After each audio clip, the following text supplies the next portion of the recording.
De acordo com o senso comum, as consequências da violência sexual são sempre as mesmas para qualquer pessoa e para todas as pessoas. Mas a gente sabe que o significado e o nível de sofrimento é muito individual e é único para cada indivíduo, para cada pessoa, especialmente para cada criança e adolescente. Então, o importante, muitas vezes, não é considerar a cena, mas como que aquela criança ou aquele adolescente ou um adulto significou, enfrentou e interagiu com essa cena. Então, nós temos aqui várias formas de manifestação de atos, sintomas. E eu vou agora passar essa informação para vocês, mas eu gostaria que vocês mantivessem em mente que algumas crianças ou adolescentes podem apresentar certos atos e sintomas, outras não. Outras vão apresentar completamente diferente comportamentos que a gente pode dizer, mas aquela não apresentou, então acho que ela não sofreu violência sexual porque ela não está apresentando aquele determinado comportamento que a ciência diz que as crianças vão manifestar. O que é um ato sintoma? É uma manifestação psíquica que se torna física, se torna comportamental ou que se torna também biológica. Pode se transformar também até numa enfermidade. Bom, uma das consequências que a gente já conversou aqui e que fica claro pra gente é a confusão mental de uma criança, de um adolescente vítima de violência sexual. Porque a realidade e a negação da realidade externa trazem essa coisa da confusão de não saber se ela está tendo razão em considerar aquilo como um ato que ela rejeita ou se ela está fantasiando em relação àquilo. Então, esse silêncio, essa negação, essa transformação do ato sexualizado em outra coisa que não a violência sexual, então, como exemplo, a gente já citou em vídeo anterior, como uma brincadeira, como um carinho especial, faz com que a criança perca essa noção entre o que ela está entendendo como realidade e o que ela acredita, será que é real, será que não é. Nós também temos aí uma confusão emocional, fisiológica, perceptual muito constante mencionadas no quadro de consequências, né? Então, a criança experiencia extremas sensações conflitantes. Lembra que a gente falou que o corpo responde fisiologicamente? Emocionalmente, eu não quero estar ali. Emocionalmente, é constrangedor estar ali. Emocionalmente, eu tenho vergonha e me sinto sujo de estar nessa situação. E isso é muito forte. Mas, por outro lado, o meu corpo arrepiou, eu senti cócegas. Então, todas essas coisas vão gerando na criança ou no adolescente uma dissociação, como se em certo momento ela fosse uma pessoa e em outra pessoa. Existe também no quadro das consequências um alto nível de ansiedade. Claro.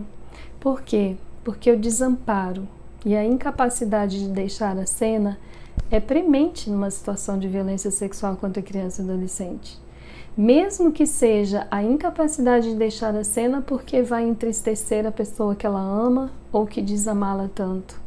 O desamparo porque nem sempre eu sou acreditada.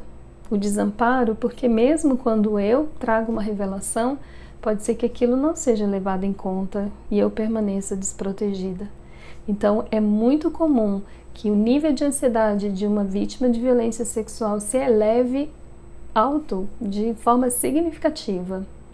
Existe também nessa vítima uma situação de vivência entre o amor e o ódio. Veem como é confuso? O pai que eu amo e o pai que eu odeio, a mãe que eu amo e a mãe que eu odeio, o irmão que eu amo, o irmão que eu odeio. Por isso que a violência sexual extrafamiliar, ou seja, cometida por uma pessoa que não é da família, é muito mais fácil de ser revelada, porque não existe essa confusão de sentimentos. É uma pessoa estranha com quem eu não tenho vínculo afetivo pré-existente. Mas quando é dentro de casa, numa relação íntima, como nós dissemos, aí sim, não dá para discernir, e aí muitos adultos vão dizer, claro que eu odiaria se alguém fizesse comigo. Não, você não odiaria se você fosse uma criança. Você ficaria confuso entre o sentimento de amor, de afeto, de admiração e ao mesmo tempo de rejeição e de ódio. Não confunda os sentimentos de um adulto que sabe discernir melhor as situações, que olham para essas situações de violência sexual, sabendo discernir exatamente qual é o contexto, qual é a ação, qual é a intenção de uma criança que não tem essa noção. A gente precisa entender que numa situação de vitimização por engano, lembra da dominação sexual perversa? Essa confusão se instala. E é ela que permite que a violência sexual aconteça e permaneça. A capacidade cognitiva, social, emocional de uma criança e de um adolescente não são, em nenhuma medida, semelhantes às capacidades de um adulto. A possibilidade de fuga, de resistência, de enfrentamento não são iguais às capacidades de um adulto. Não, essa comparação é completamente injusta e não faz sentido. Bom, uma outra consequência que a gente poderia considerar é a inibição. É aquela criança que antes era ativa, que se movimentava livremente no meio dos adultos, dos seus pares, de outras crianças, e de repente você observa que é uma criança que se inibiu, que não investe mais, inclusive nas coisas que antes ela gostava tanto, que diminui a manifestação do seu interesse por coisas que antes ela tinha interesse, a realização de tarefas que são típicas da sua faixa etária e que agora ela não tem o ânimo, não tem a motivação, não tem interesse em praticar. Então, essa mudança abrupta de comportamento é um sintoma de que algo vai mal com a criança. Mas aí é o que eu lembrei antes, não necessariamente de violências sexuais. Pode ser de qualquer coisas traumáticas ou de peso emocional sobre uma criança ou de impacto na vivência dela, podem também gerar essas consequências. Então a gente tem que ter muito cuidado, porque é importante que a gente deixe um canal livre para a criança poder conversar e a gente compreender no contexto do que está acontecendo com ela qualquer sintoma, qualquer ato, qualquer comportamento, qualquer emoção que essa criança possa trazer. A agressividade, ao contrário da inibição, também é uma consequência de situações que são impactantes para uma criança, traumáticas para ela. Entre essas situações, a violência sexual. Por quê? Porque é uma forma que ela encontra de poder colocar para fora aquilo que está incomodando, aquilo que ela não consegue fazer durante a situação a qual ela foi, uma situação que lhe foi imposta. Né? Eu ia dizer uma situação a qual ela foi exposta, mas é mais que isso, né? É uma situação que lhe foi imposta. Temos também aí um quadro de suicídio muito comum nas situações traumáticas, entre elas a violência sexual, que acontece especialmente com pré-adolescentes e adolescentes, muito mais do que na infância. Mas por quê? Como nós já dissemos, o adolescente ou a criança que vai crescendo, ela vai adquirindo instrumentos que permitem que ela se sinta um pouco mais autônoma, mais independente, um pouco mais dona do seu corpo, um pouco mais dona da sua vontade, apesar de que ela está sendo dominada. Mas o despojar-se da vida ou do seu próprio corpo não deixa de ser uma forma que ela tem de exercer essa autonomia da maneira mais disfuncional possível, mas também, porque nem tudo é só uma coisa, não é isso ou aquilo, geralmente é isso e aquilo, né? Bom, uma outra característica é a tristeza, né? A gente falou um pouco dessa intimidação da criança, de se tornar mais tímida, mais introvertida, que é diferente da tristeza. A tristeza é o choro, é o desejo de estar sendo cuidada, a carência, não querer ficar sozinha, principalmente não querer ficar sozinha na companhia de uma pessoa que, então, provavelmente pode estar sendo um autor de violência contra essa criança, pode ser até física, não necessariamente sexual. Outra característica é o pânico, né? Nós falamos de uma ansiedade que faz com que a criança fique mais agitada e preocupada, demonstrando, mas também, num grau maior, o pânico, né? Então, pavor de alguma coisa, pavor do escuro, pavor de dormir sozinha, pavor da presença de alguma pessoa. Ou seja, são condutas que você observa que seu filho não nasceu daquele jeito. que a criança não nasceu com aquelas características de comportamento e de repente você começa a observar essas características, demonstrando que algo não vai bem com essa criança. A irritabilidade também é comum. Por quê? Porque essa criança passa por uma instabilidade emocional. Cada vez que vem a memória, cada vez que vem o impacto da memória, cada vez que vem uma sensação, uma lembrança de uma sensação, tudo isso provoca esse altos e baixos que a criança ou adolescente vai sobrevivendo, vai vivendo. Temos também, então, junto com a introversão que nós falamos, um total isolamento social. Então, crianças e adolescentes que se recusam de qualquer forma a manter contatos, mesmo com seus pares, mesmo com atividades que sejam de seu interesse, tais como esporte, a escola, passeios, enfim, coisas que antes eram agradáveis, de repente passam a ser totalmente recusados, né, por essa vítima. Temos também uma questão de regressão, quando uma criança que é maior se sente tão desprotegida que ela vai regredindo como se ela se tornasse menor ou um bebê, ela pudesse então passar a ser mais bem protegida. Então a gente tem uma regressão no comportamento, na linguagem, nos hábitos, né? Crianças que querem o bico, se ela for menorzinha novamente, ou querem mamar no peito novamente, ou querem, enfim, elas se transportam para uma idade anterior em que elas não precisavam lidar com tanta pressão, com tanto sofrimento, com tanta angústia de uma situação vivenciada numa idade um pouquinho mais avançada, mesmo que seja só um pouquinho mais avançada. E temos também a regressão nos estudos, né? Porque a criança não consegue mais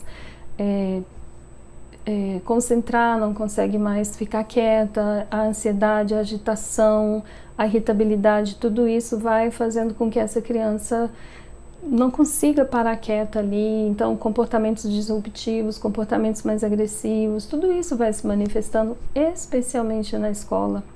Por isso que muitas vezes os professores são as pessoas, uma das primeiras pessoas, se não a primeira pessoa para quem uma criança pode revelar uma situação de violência que ela está sofrendo.